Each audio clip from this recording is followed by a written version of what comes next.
Tips penting dari mantan DC pinjol, dan ini perlu diperhatikan oleh teman-teman yang saat ini sedang telat bayar atau sedang galbay pinjol. Nah, jangan diabaikan nih, karena kita perlu tahu gimana sih cara kerja mereka, gimana sih pandangan mereka terhadap nasabah, sehingga kita bisa memberikan keputusan yang terbaik, sehingga kita bisa bertindak yang terbaik terhadap respon-respon yang mungkin teman-teman akan lakukan ya ketika berhadapan dengan DC lapangan. Oke, jadi ceritanya sebenarnya ini cuman sekedar obrolan antara mantan DC gitu ya yang sempat komen di beberapa akun-akun saya, terutama salah satunya akun TikTok ya, mantan DC yang memberikan beberapa tips dan saran-saran buat nasabah galbay karena waktu itu kebetulan kontennya memang rame banget.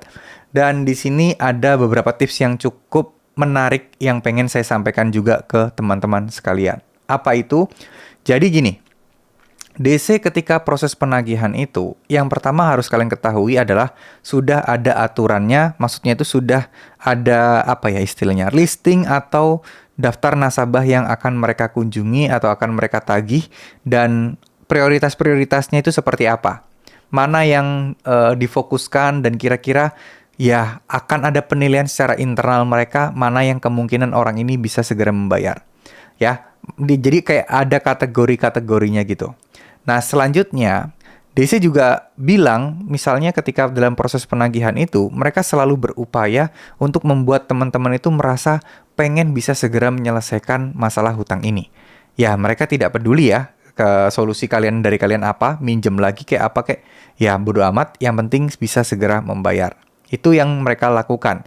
Jadi gak heran, di luar sana banyak banget DC-DC yang mungkin nakut-nakutin kita dengan cara A, cara B, cara J, yang mungkin membuat kita gelisah dan seterusnya seperti itu. Nah, ini penting sekali untuk kalian ketahui karena ya motif mereka itu seperti itu.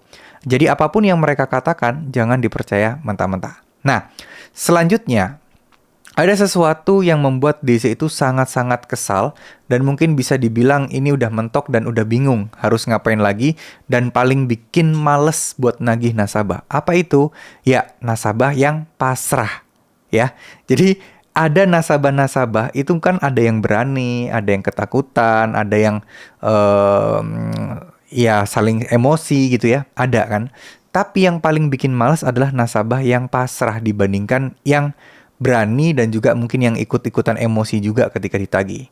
Ya kenapa? Bukannya kan pasrah ya udah kayak nggak ada efek deh buat DC. Ternyata ada teman-teman. Ketika seorang nasabah yang pasrah, yang ikhlas DC mau ngomong A, B, C ya udah terima aja. Itu DC udah bingung, udah pusing. Namanya juga orang udah pasrah, mau diancam kayak gimana pun, mau ditakut-takutin kayak gimana pun, mau digiring pemikirannya kayak gimana pun, ya orangnya udah pasrah, udah nerima. Jadi ya pusing mereka, bingung harus nagih gimana lagi gitu. Ibaratnya kayak udah kayak mati kutu gitu ya teman-teman. Kayak udah bingung, udah kaku, udah bingung lagi harus ngapain ini harus pakai cara apa. Nah itulah. Jadi kalau teman-teman udah merasa posisinya udah mentok, nggak ngerti kapan harus teman-teman bisa bayar pinjol itu kapan gitu ya, kalian nggak ngerti sampai sejauh itu, saran saya cuma satu, lebih baik pasrah aja udah. Itu udah jalan yang terbaik teman-teman. Pasrah tapi bukan berarti ya udah cuek amat, bodo amat, enggak ya.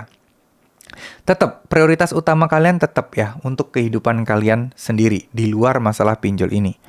Yang dimaksud dengan pasrahnya adalah pasrah di pinjolnya. Tapi teman-teman tetap berusaha untuk optimis untuk terus mendapatkan penghasilan tambahan, melancarkan usaha-usaha kalian atau pekerjaan kalian. Pokoknya berusaha untuk yang terbaik buat kehidupannya, untuk keluarganya dan lain sebagainya. Itu tetap. Yang dipasrahkan di sini maksudnya adalah pinjolnya. Ya nggak tahu ya apakah ini cuma acting doang orang bisa pasrah ataukah emang pasrah beneran. Kita nggak pernah tahu, tapi itu adalah hal yang mungkin sangat menyulitkan bagi seorang DC ketika menghadapi nasabah galbay yang sudah pasrah. Sudah ikhlas. Mau diapain aja ikhlas, nah itu yang bikin mereka pusing teman-teman. Jadi nggak ada alasan lagi buat teman-teman takut, insya Allah semuanya akan aman-aman aja. Jadi nggak usah panik, masalah gagal bayar dan lain sebagainya. Oke, terima kasih, semoga apa yang saya sampaikan bisa bermanfaat. Wassalamualaikum warahmatullahi wabarakatuh.